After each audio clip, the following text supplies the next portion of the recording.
And so let's talk about Mr. Cody Rhodes for a minute. Mr. Cody Rhodes basically tore his titty muscle, aka his pectoral muscle, and came out with his normal robe on and took it off and showed us the most ugliest, hideous, disgusting looking bruise I've ever seen in my life. And he proceeded to wrestle that way, which I find it surprising because WWE usually do not let people wrestle that injured. Like if it's something really, really small, they may do it, but something that big, I don't care how much you got behind Cody Rhodes or Roman Reigns or John Cena, they would never let a John Cena go out there and do that. They would never let a Roman Reigns go out there. So I was really, really shocked that they let Cody out. Rumor has it that this injury might be fake. I don't know if y'all read those reports. I don't think it's fake, though. I don't think anybody would fake an injury like this, but that shit was nasty. They proceeded to have a great match.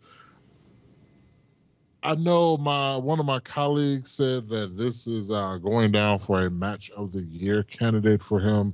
I disagree. I don't think it's a match of the year. I think it's good, but I think we are overhyping this situation and making this match better than it really was just because he wrestled injured and had a good match. I don't think you could wrestle with one arm. What does that have to do with anything?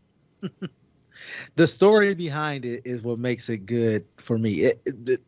It made people feel something. You don't get that a lot of, especially in WWE. We get that. We've gotten that maybe 3 times in the past, like 6 years in WWE. And both of those, the story was convoluted going in. The major story was Kofi winning the title and being crowned the first Black WWE champion. And then what was the I can't even remember the other match. No, I can't even remember the other match. When Bianca Belair won at WrestleMania. That made people kind of feel something. But not very often in WWE somebody comes out and when he unveiled that bruise, that audience went silent. When Seth Rollins was beating him with the kendo stick and drilling it into the bruise, those fans were reacting to it. So the story being told in the ring is what put it on the list for match of the year contenders for me. Listen, there was a match in the 90s, I believe, where it was Rick Steiner. No. Wait, which Steiner was it? It's one of the Steiners, and Sid decided to jump on the middle rope and come with a flying boot and snapped his shit up. Nobody said that was a match of the year. Because the match ended right there.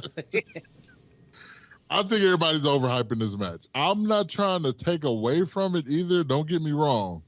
To do that, because I have 2 torn biceps. I know how much that shit hurt. I could just imagine how much of my pectorals were torn off. That's ridiculous. There's no way I would have been able to wrestle. I was in tears with my biceps were torn every day for like a month. But I don't think that match was any better than some of the other matches that he said. Well, let's just be honest. This was a 2-match show.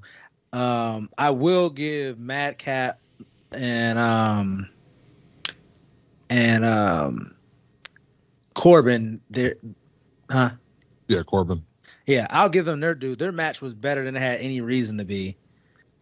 Agreed. I was actually impressed by Madcap Moss. Or excuse me, what do they call him just now? Madcap? Yeah. That match was better than it had any business being, so I thought that was a really good match. And other than that, it was the women's match and the Cody and Seth match. This was like I said, really a 2-match card, and everything else was okay. I was just surprised by the Madcap and Corbin match. So what did you think of the women's match? And Chris Black, feel free to chime in on the Cody thing because you were kind of silent or we were over talking to you. I was just waiting. Just get to Cody first. So, okay. So I've listened to the round of, podcasters talk about Cody Rhodes, and a lot of people are saying that there's a lot of ego involved as far as him competing the way his body was, because I personally think that was a bad decision. I understand the show must go on and you want to please the fans and all that stuff. But, bro, you are risking permanent or worse injury by working the way you did with a torn fucking pec. There was no reason under the sun. I mean, I believe that everyone would have understood if you did not compete. Now, with that being said, that was the best match of the night. I guess that's hard. That's not too hard when there's a 2 or 3 match card. But I have to disagree with Mustafa. I mean, I do think that they overhyped the match. I do think that if he was not injured, Cody Rhodes has always been really good at storytelling. So I think that the match probably would have been better than what we got. I think the reason why people are saying it was so great is because Cody Rhodes wrestled injured. It still was a good match, still told a good story. I mean, they used the whole torn pec in the story, but I mean, they told a good story. I like the fact that Cody Rhodes bust out the cowbell. That was a nice touch. It was something definitely different. I haven't seen that in a Hell in a Cell match. And it made the match special because it was the only Hell in a Cell match on the card. And unlike a lot of other Hell in a Cell matches, this feud kind of warranted a Hell in a Cell. Now, do I think that Cody should have won? No. I think Seth Rollins should have won. And with everything that's going on with Cody Rhodes, that shows that WWE knows how to push people when they want to.